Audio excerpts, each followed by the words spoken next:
Here's a third story from the annals of Church Mediocre. We've seen what God can do maybe through the committed amateur, the eccentric amateur. How about the frightened amateur?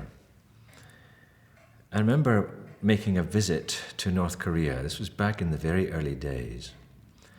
Stepping into the train station at Pyongyang, and this guide coming towards me saying, "Welcome to heaven. You are now in the earthly paradise of our dear leader, of our great leader, Kim Il-sung. Come and see our paradise." And, of course, as many of you know, maybe some of you have visited, it's no paradise. And you begin to get very depressed at at what's happening there. 22 million people kind of locked into this worship nightmare. And personally, I was there when the world's terrorists were essentially trained by the North Korean regime. And I remember going down for a meal, and you have to sit where you're sat at the main hotel there, the Koryo. And I sat opposite this man who had eyes like a shark. And I started a conversation. I said, "Well, what do you do for a living?" "I assassinate people," he said. I thought he was joking, though it didn't sound that funny. And I said, "Well, who do you do that for?" He said, "The Palestinian Liberation Organization." I said, still playing along, I said, "Well, what happened? Did you take a wrong turning at Damascus or something?" "I'm learning how to do it better," he said. And the hardest thing about that trip was putting up with that man opposite me for about the 10 days I was in the country. There was something evil about him. In fact, I believe a lot more in evil spirits after a visit to North Korea. At first, it's fascinating. You just can't believe all the worship that goes on. You see people bowing to these massive statues. You see them applauding the faces of the dear leader, the great leader, and of course now they have the glorious, what's his name now? I think it's the glorious servant or something like that. And this dynasty requires everybody to worship it. It's the most religious country in the world. I remember seeing an opera in the country, and the chorus line said, "Kim Il-sung gives eternal life to the Korean people for 1,000 years. Now, setting aside the fact of why he seems to cap eternal life at 1,000 years, what's a sentiment like that doing from a communist? And of course, part of the whole way you must understand the place is that it's a substitute religion and an absolute steal from biblical religion. But at first this was fascinating, but then I began to get really angry. And it came in one particular incident when I was at a primary school, and I don't think visitors would ever see something like this now. They had an effigy, a straw effigy, of what was called the big-nosed Yankee imperialist, and he was a straw figure of the enemy fighter. And they were all issued, the children, were all issued with a little toy rifle, and they had to go and hit this effigy. And if they hit it hard enough, it stayed down and locked. And one little boy didn't hit the effigy hard enough, and it bounced back up, and there was dead silence. And then everybody stopped, and the teacher berated him and said, "You don't hate the big-nosed Yankee imperialist enough." And he began to cry. And so they formed 2 rows, and you could see him mustering the hate. And he finally ran between them, shouting, and hit the effigy hard enough so that it locked. And I was unprepared for this sort of wave of revulsion that came over me. How dare Kim Il-sung take the innocence of children and teach them to hate like this? Who does he think he is?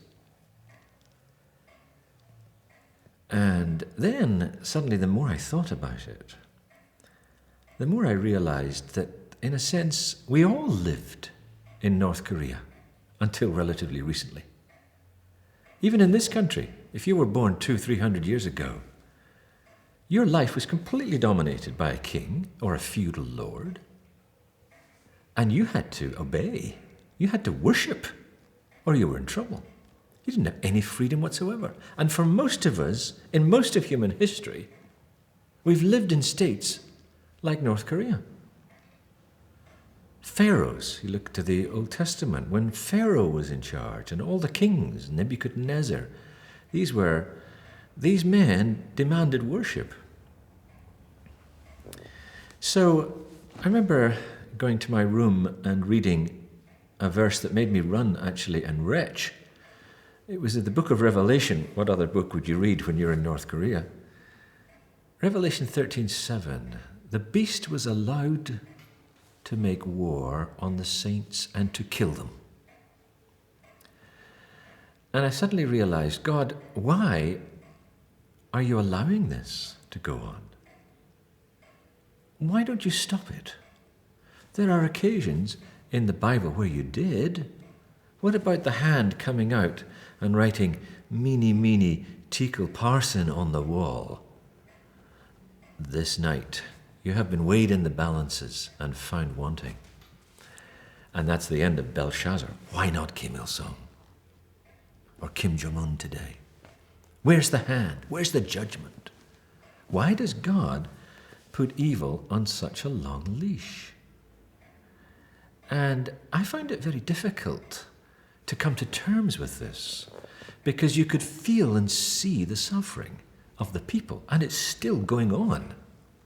It's not got better in that country. It's got worse. The final night was a strange experience. I went down into an area of the hotel, and I had, shall we say, a disagreement with one of the terrorists there. Everybody there was pretty much a terrorist, except myself. And he said, "I'm coming to kill you tonight. I've got a gun. I know your room number. I'll come and kill you. And you know your government won't do anything about it." And I thought, well, he's right about that. Because I had been warned, actually, by the British Embassy in Beijing. They said, people disappear in there all the time. We are not responsible for you. If you disappear, we will do nothing. It's on you. And so I went back to the room thinking, was that a serious threat? Because he sounded half drunk, and I thought, maybe it's just... Anyway, my body was taking the threat seriously because the whole room was starting to sway. The trouble with having a room in the hotel was that there was no lock on the door, because North Korea was heaven, right? So you don't need locks on doors. So I took the fire hatchet from the corridor. What I was going to do with it, I have no idea. And I put my case against the door, and I put a little teacup and a teaspoon in it, so if anybody came through the door, they'd make a bit of a racket and I might get a swing of the axe in. Who was I kidding? I didn't even know if I would swing the axe. And a night of very intense prayer ensued, as it would in a situation like that. Dawn came. No trouble. Went to the airport, due to fly out. And I was standing on the tarmac when this very terrorist came towards me. He was there. And he said, "Oh, I didn't know you had brought muscle." I said, "Beg your pardon?" He said, "I didn't know you had brought muscle." I said, "What do you mean?" He said, "Well, I came to your room last night to take care of you, and there was a big guy standing outside your door, and I could see he was packing a weapon." And he described this person, very tall, a certain complexion from a particular South Asian country, no neck, a big scar on one cheek, hair that came down to the eyebrows.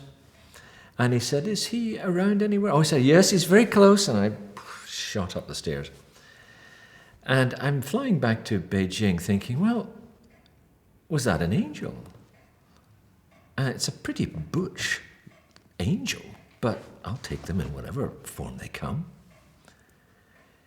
And I was just thinking about that when I was at breakfast, I think 2 days later in Beijing, and I was reading the South China Morning Post, which was a Hong Kong newspaper.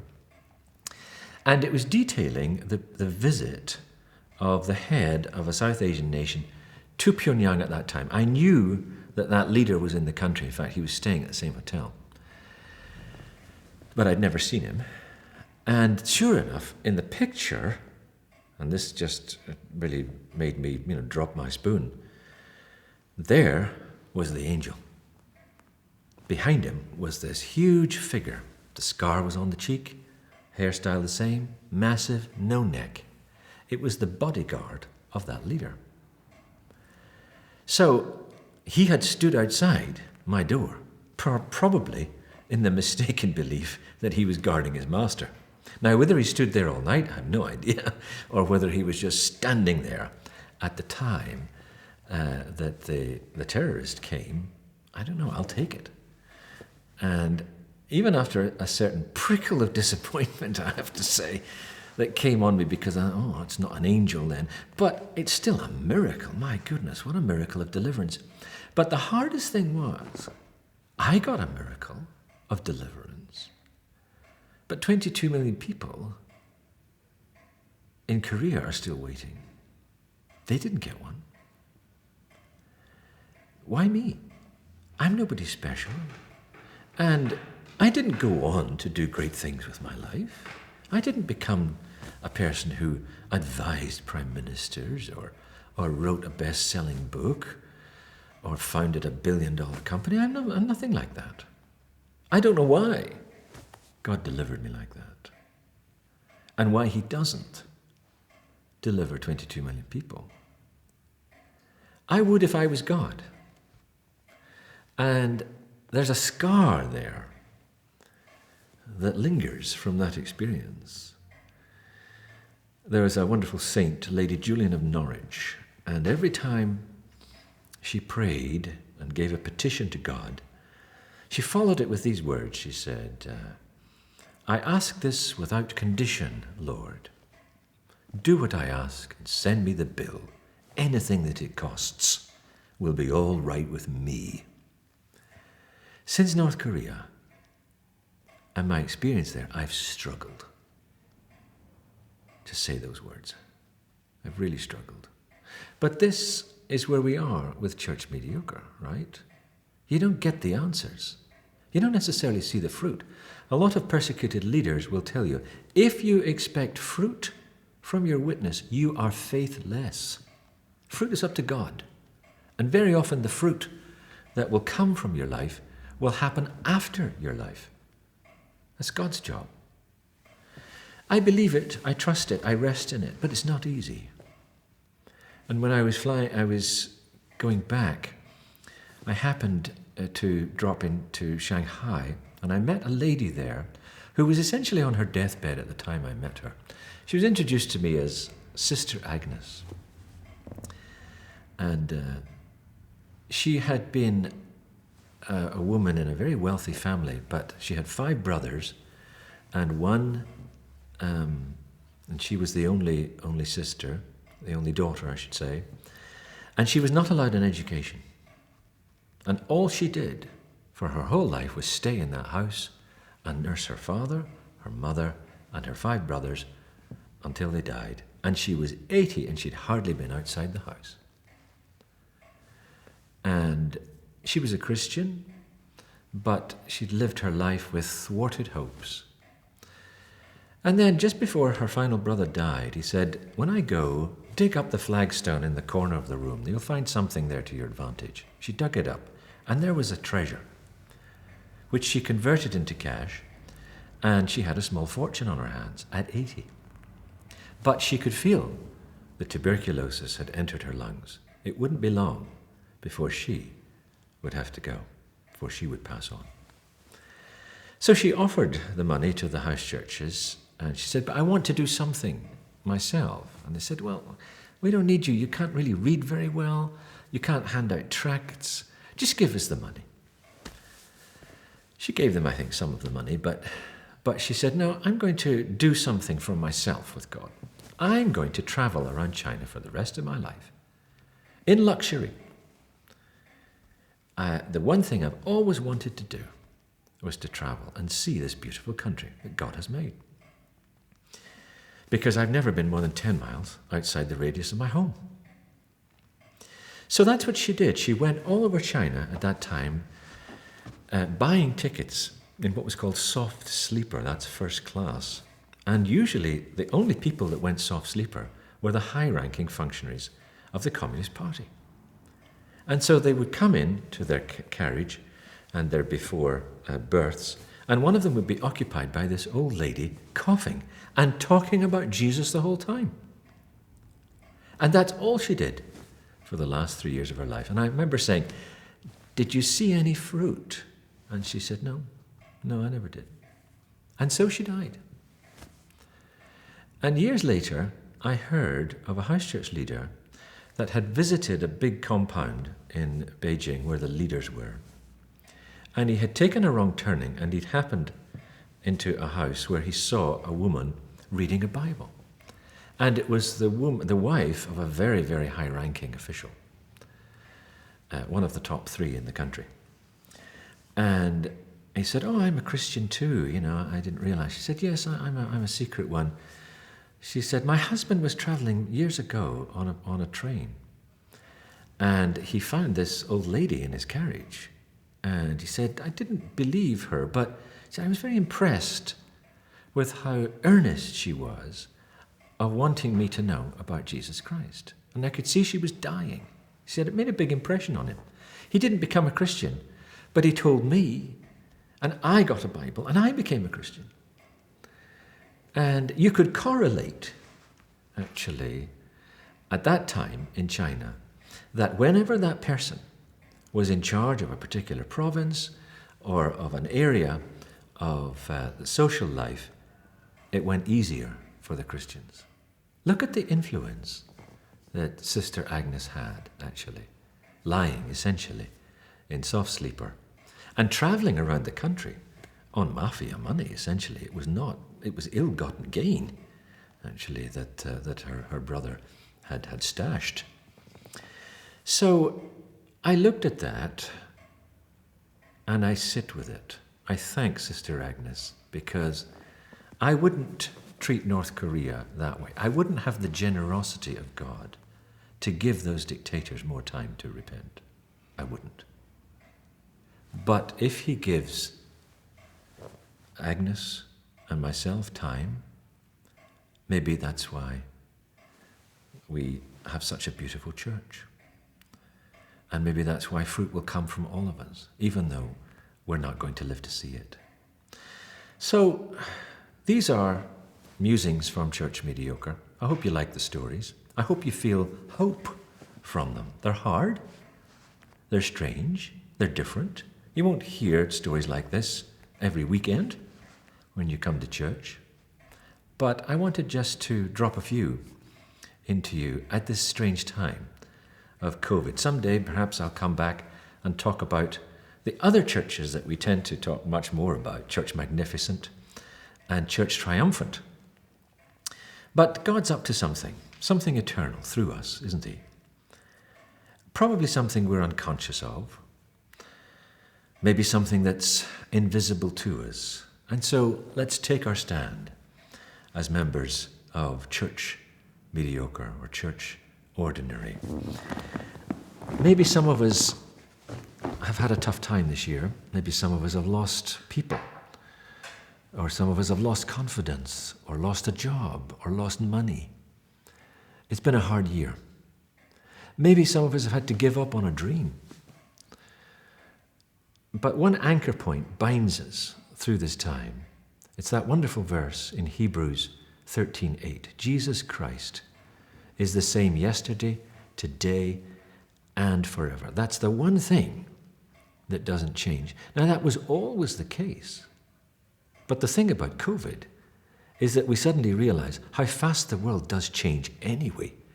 But you don't think so until something like this comes along. There is only one fact in the entire universe that does not change, and that is that Jesus Christ is the same yesterday, today, and forever. Empires will come and go. Look up at the stars. You're already looking at the past. Everything is changing. The seasons are not the same. But Jesus Christ will never change, and that's our rock.